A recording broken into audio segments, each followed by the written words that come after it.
በ2006 ዓመተ ምህረት ከወጣው የጉምሩክ አዋጅ ላይ 22 አንቀጾችን ለማሻሻል የተሰናዳው አዲሱ የጉምሩክ ረቂቅ አዋጅ በኮንትሮባንድ ተግባር ላይ የተሰማሩ ተሽከርካሪዎችን ከመውረስ ጋር በተያያዘ ያካተተው ድንጋጌ ከተሽከርካሪ ባለቤቶች ማህበራት ቅሬታ የተነሳበት በዚሁ ሳምንት ነበር። በሳምንቱ በሕዝብ እንደራሴዎች ምክር ቤት የፕላን በጀትና ፋይናንስ ጉዳዮች ቋሚ ኮሚቴ በጠራው ህዝባዊ መድረክ ላይ የታደሙት የተሽከርካሪ ማህበራት ባለቤቶች ይህ ድንጋጌ በኮንትሮባንድ ላይ ባልተሳተፍንበት ሁኔታ በሾፌሮች ጥፋት ንብረታችን እንዲወረስ ያደርጋል ቢሉም ጉምሩክ ኮሚሽንና የገንዘብ ሚኒስቴር ግን አዋጁ ወንጀለኞችን የሚቀጣ እንጂ የንጹሃን ዜጎችን ሀብት የማፍራት መብት የሚጋፋ አይደለም ብለዋል። አቤል አበበ ይህን አነጋጋሪ የነበረ መድረክ በተከታዩ የትኩረት ጥንቅር ያስመለክተናል። በ2006 ዓመተ ምህረት ወደ ስራ የገባውና በ2011 ዓመተ ምህረት ዳግም ማሻሻያ የተደረገበት የጉምሩክ ኮሚሽን አዋጅ ለሶስተኛ ዙር ማሻሻያ ወደ ህዝብ እንደራሴዎች ምክር ቤት ቀርቦ ህዝባዊ ውይይት የተደረገበት በዚህ ሳምንት ነበር። በዚህ ውይይት የትራንስፖርት ማህበራትን እንደ ጉምሩክ ኮሚሽንና ገንዘብ ሚኒስቴር ካሉ ባለድርሻ አካላት ጋር ያሟገተው ዋናው ጉዳይ የኮንትሮባንድ ዕቃን ሙሉ ለሙሉ የጫነ አሊያም ለዛ ተግባር የሚውል ተቀጣይ አካል የተሰራለት ተሽከርካሪ ይወረሳል የሚል አንቀጽ መካተቱ ነው።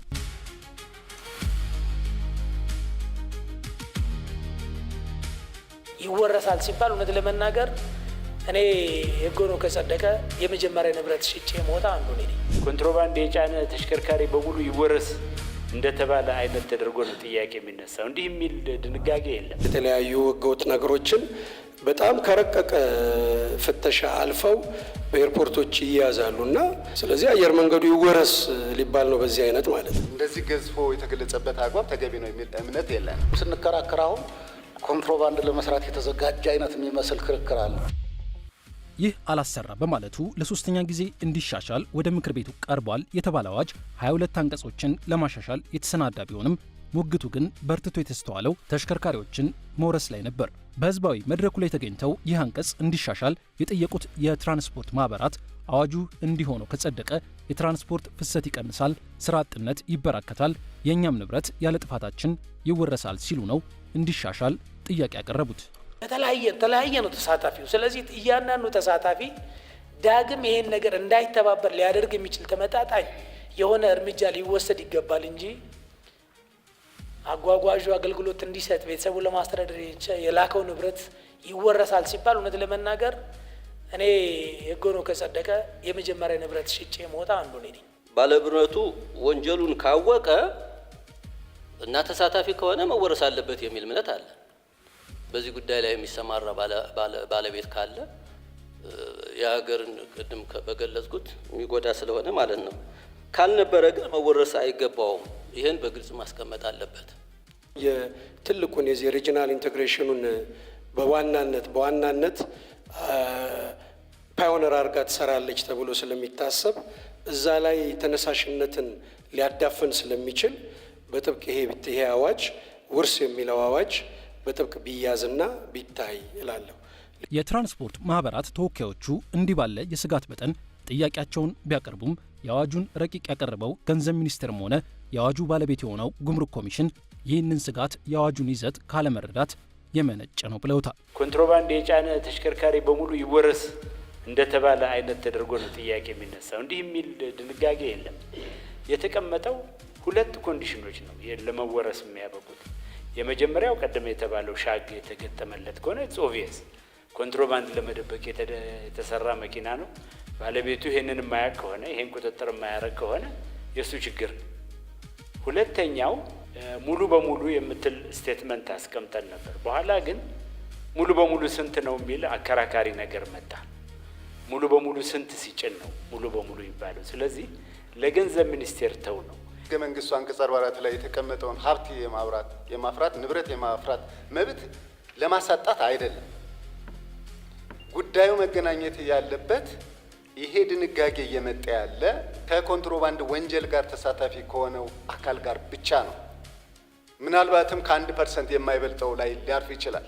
እንደዚህ ገዝፎ የተገለጸበት አግባብ ተገቢ ነው የሚል እምነት የለንም። እንደ ረቂቅ አዋጁ ከሆነ አንድ ተሽከርካሪ ከፋብሪካ ስሪት ውጪ ለኮንትሮባንድ የሚያገለግል ቅጣይ አካል ጨምሮ ከተገኘ ያለምንም ማቅማማት ሙሉ ለሙሉ ይወረሳል። ሌላው የመወረሻ ምክንያት ደግሞ ቅጣይ አካል ባይገጠምም ሙሉ ለሙሉ ኮንትሮባንድ ጭኖ የተገኘ እንደሆነ የሚል ነው። ሙሉ ለሙሉ የሚለው ምን ያክል የኮንትሮባንድ ጭነት ሲይዝ ነው የሚለው ደግሞ ገንዘብ ሚኒስቴር በቀጣይ በሚያወጣው መመሪያ እንደሚወሰን አዋጁ ያመለክታል። ይህ የረቂቅ አዋጁ ክፍል በ2006 ዓ.ም ተተግብሮ የነበረውንና በ2011 ዓ.ም በተደረገ የአዋጅ ማሻሻያ ወደ ገንዘብ ቅጣት የተቀየረውን ተሽከርካሪ የመውረስ ድንጋጌን መልሶ ያመጣ እንጂ አዲስ አይደለም።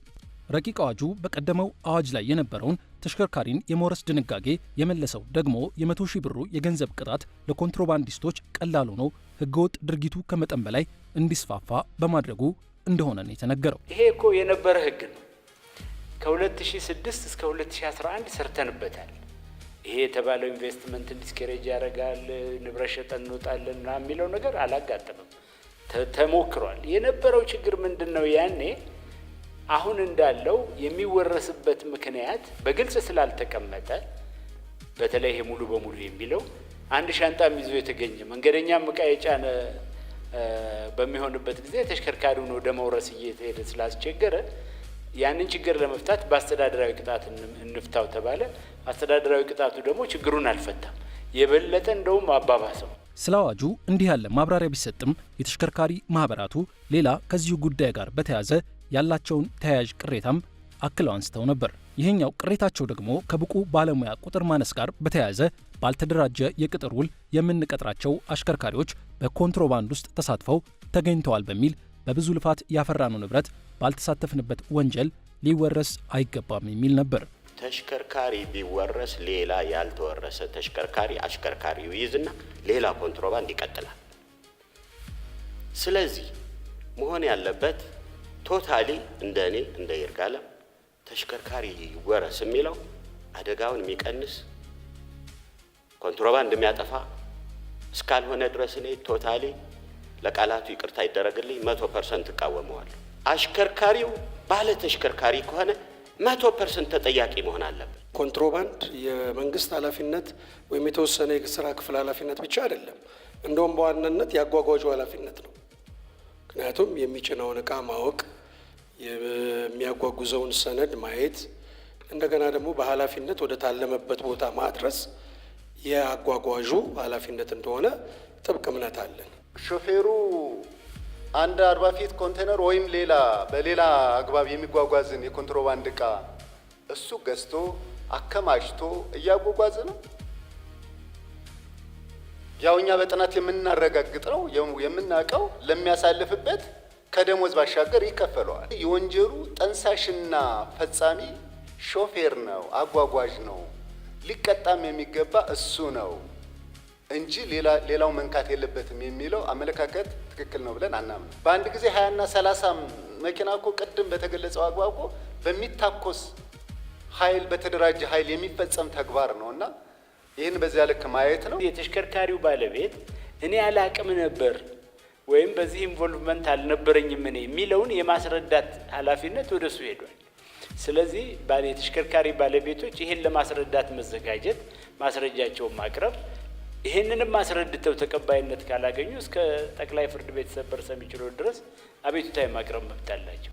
እንዲህ ያለ የሀሳብ ሙግት በተስተዋለበት በዚህ መድረክ ላይ ስጋታቸውን አጋርተው ምላሽ ያደመጡት የተሽከርካሪ ባለቤቶች ማህበራት ኃላፊዎች አዋጁ ሲጸድቅ ከግምት ሊገቡ ይገባሉ ባሏቸው ሌሎች ሀሳቦች ላይም ጥቆማዎችን ሰጥተዋል። እነኚህ በሁለት ወገን ያሉ ሀሳቦችን ያደመጠው የህዝብ እንደራሴዎች ምክር ቤት የፕላን በጀትና ፋይናንስ ጉዳዮች ቋሚ ኮሚቴ በበኩሉ የተሽከርካሪ ባለንብረት ማህበራት ተሽከርካሪዎቻቸውንና አሽከርካሪዎቻቸውን የሚቆጣጠሩበትን ስርዓት መዘርጋት እንደሚገባቸው ጠቁሞ አዋጁ ሀቀኛ ባለንብረቶችን እንዲጎዳ ሆኖ አይጸድቅም ብሏል። አንድ ጭነቶች ጅቡቲያን ሲሆኑ ሌሎችም የሚሆኑ ሰነድም ፎርጀሪ በመስራት ሹፌሩ በማያውቀው ሁኔታ ጭነቱ ተጭኖ ሙሉ ጭነት ማለት ነው። ማወራው ስለ ሙሉ ጭነት ነው። ይሄ ሻግ ምናምን አይደለም። በሙሉ ስለ ሙሉ ጭነት ይዘው እስከ መሀል ከተማ አዲስ አበባ ድረስ ይዘው የሚመጡበት ሁኔታ ይታያል። እና እንግዲህ ተዋናዮቹ በብዛት እንደሆኑ ለናንተ ግምቱን ለናንተ ሰጣለሁ። የጉምሩክ ኬላን እንዴት ያልፋል? ያን ሰነድ እንዴት ነው የሚጣራው? ከጅቡቲ ሲወጣ ያንን ሰነድ ህጋዊነቱን የሚያረጋግጠው የከስተም ኦፊስ በምን መልኩ ነው ይህን የሚያየውና እንዲህ አይነቶቹ ነገሮች ላይ የጋራ መዋጋት ያስፈልገናል። የፈሳሽ ጭነት ተሽከርካሪ ባለንብረቶች የቤት ካርታ ዋስትና አምጣ እያሉ ይጠይቃሉ ሹፌር ለመቅጠር። ምን ያህሉ አሽከርካሪ ነው የቤት ካርታ ዋስትና ማቅረብ የሚችለው? ስለዚህ ምርጫ ስለሌላቸው በመታወቂያና ምናልባት በቤተሰብ ዋስትና ይቀጠራሉ። ችግሩ በተፈጠረ ጊዜ ግን አሽከርካሪው የማይጠየቅበት ሂደት ስለሚሆን ይሄ የውል ግንኙነቱ አስገዳጅ ስለሚሆን አዋጁ ይሄን ነገር ያየው አልመሰለኝም። እድሜ ልካቸውን እየፈጉና እየደከሙ በንጽህና ያጠራቀሙትን ንብረት ባልሆነ ምክንያት ይዞባቸው እንዳይጠፋ መመሪያው ላይም ታሳቢ በተደረገ መንገድ እንዲዘጋጅ ይደረጋል። ያን ያህል ብዙ ስጋት አይግባችሁ። መስጋት ያለባችሁ ኮንትሮባንድ የሚባለው ነቀርሳ መሆኑን አውቃችሁ በገባችሁ ልክ እናንተም እንዳትገቡበት የምትቀጥሯቸው አሽከርካሪዎችና ሌሎችም በዛ መስመር ውስጥ እንዳይገቡ የእናንተ የራሳችሁ ጥንካሬ ያስፈልጋል። ምክንያቱም ቅድም ስንከራከር አሁን ኮንትሮባንድ ለመስራት የተዘጋጀ አይነት የሚመስል ክርክር አለ እና አውቀው የሚገቡትን ፈልገን ነው እኛ ይህን አዋጅ የምናወጣውና የምንከላከለው።